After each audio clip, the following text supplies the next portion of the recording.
With fresh food supplies running short in the shops at the moment, it's a good time to talk about sprouting seeds, because this is what will give you fresh stuff to eat in just a matter of a couple of days. So here's some stuff I pulled out of my cupboards, and you can do just the same thing. I've got chickpeas, butter beans, brown lentils. Split lentils unfortunately won't work, the red split lentils. They have to have the whole seed there. We've got some mung beans, some gungo peas, which I bought because they're kind of pretty and they've got an interesting name, and some black beans. And what you do with these is you can grow them on their own, or you can grow them mixed together.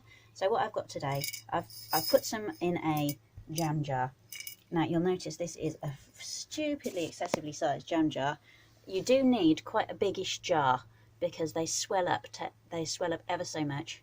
So you start with about an inch of beans or peas or anything of that nature, lentils at the bottom, and then you soak them in water for 24 hours until they swell up to about double the size. And every day you rinse them at least once every 12 hours. So what you do is you choose which seeds you're going to grow. You can see here I've chosen to have a mixture.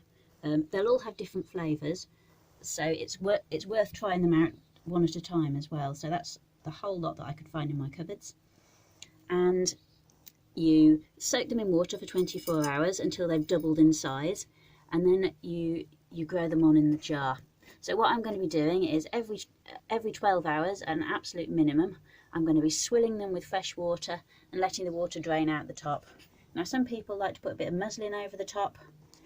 Some people like to use the lid of the jam jar and just knock some holes in it. I'm probably just going to drain it out through my fingers, to be perfectly honest. And after about 3 or 5 days, they're ready to eat.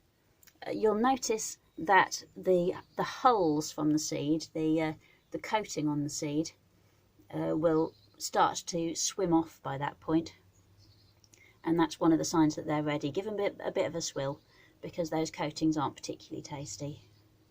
So there's another thing which I have been told that you can eat if you sprout it. I'm going to give it a go over the next couple of days. Sunflower seeds and pumpkin seeds. Now obviously if these have got their holes on them, their seed cases on them, you would expect them to grow, but yeah, I'm just going to give it a try and see what these ordinary ones that you can get from the supermarket turn into. That's why I've not mixed them with the rest, because I'm really not confident that it's going to work. So yeah, so we'll see you in a couple of days and I'll tell you whether it's worked or not. There's one last thing I should tell you about sprouting your own seeds, and that is that it does come with a small health risk. So it's possible that these seeds, as they already are in their packages, even the unopened packets, may contain E. coli or salmonella actually on or in the seeds. So there is that small risk.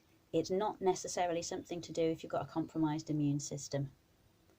Okay, I'll see you in a couple of days and tell you whether it worked.